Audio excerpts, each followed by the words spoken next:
ہمارے رب نے ہمارے وجود کو ڈیزائن کس طرح کیا ہے. ہم جب کھانے لگتے ہیں تو سب سے پہلے ہم اس کھانے کو دیکھتے ہیں, اس کے اوپر کوئی نجاست تو نہیں لگی, کوئی غلاظت تو نہیں لگی.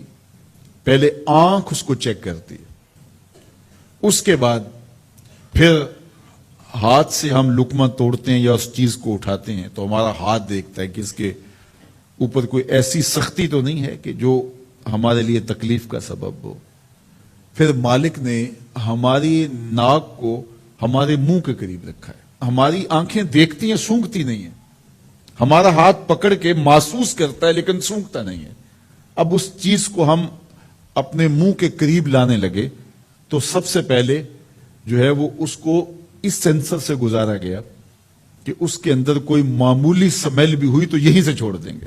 لائے تھے ہم حلال رزق سے, لیکن پھر بھی ہم نے اس کو آنکھ سے چیک کیا, پھر ہاتھ نے چھوا, پھر سونگا.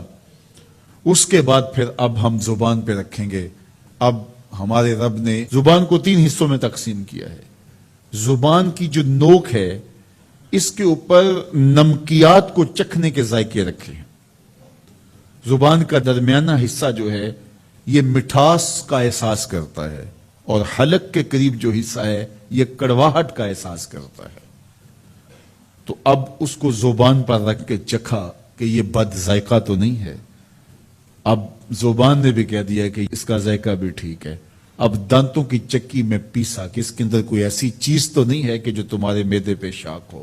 پھر تمہارے حلق سے نیچے اترا. وہ رب نہیں چاہتا تمہارے حلق میں ایک لقمہ بھی ایسا جائے جس میں ذائقہ نہ ہو, جس کے اندر بدبو ہو, جس میں تعفن ہو, جس پر کوئی غلاظت ہو اور جو ناپسندیدہ ہو. تمہارا رب چاہتا ہے تم طیب لو, ستھرا لو, تاکہ تمہارا ظاہر بھی ستھرا ہے, تمہارے وجود کا حصہ بننے والی غذا جو ہے وہ بھی پاک اور ستھری ہو. تمہارا رب تمہیں صاف دیکھنا چاہتا ہے, صاف رکھنا چاہتا ہے. یہ تمہارے لیے اس رب کی تلقین ہے کہ تم صاف رہو. جو کھانے کا وضو ہے وہ ہاتھ دھونا ہے اور کلی کرنا ہے. جب تم کھانا کھانے لگو تو ہاتھ دھو لو اور اس کے بعد کلی کرو اور اس کے بعد کھانا شروع کرو, اور کھانے کے بعد پھر دوبارہ کلی کرو. اور ہمیں بار بار مسواک کرنے کی تلقین کی گئی. مسواک منہ کو صاف کرتی ہے اور رب کو راضی رکھتی ہے. میں نے کہا کہ جب بچہ پیدا ہوتا ہے تو اس وقت اس کو غسل دیا جاتا ہے, اور جب جنازہ اٹھتا ہے تو اس سے قبل بھی اس کو غسل دیا جاتا ہے. غسل سے کہانی شروع ہو کے غسل پہ ختم ہوتی ہے. اور ادھر صفائی اور ستھرائی کی کہانی یہ ہے کہ جب تک بچہ اپنے دانت صاف کرنے کی اہلیت نہیں رکھتا اتنی دیر تک دانت ہی نہیں اگتے, اس لیے کہ اب یہ صاف نہیں کر پاتا. اور جب وہ صاف کر پائے گا تو پھر دانت اگنا شروع ہوں گے, اور پھر ان دانتوں کو ہر لحاظ سے صاف رکھے, ان کو ستھرا رکھے. میرے اور آپ کے آقا و مولا حضور ختم المرتبت صلی اللہ علیہ وآلہ وسلم کا جب آخری وقت آیا اور حضرت اسرائیل علیہ السلام قبض روح کے لیے اجازت طلب کر رہے تھے تو حضور نے فرمایا عائشہ مسواک دو, تو حضور کو مسواک دی گئی. نقاہت تھی, کمزوری تھی, اور مسواک سخت تھی, تو حضور نے ارشاد فرمایا عائشہ اس کو چبا کے دو.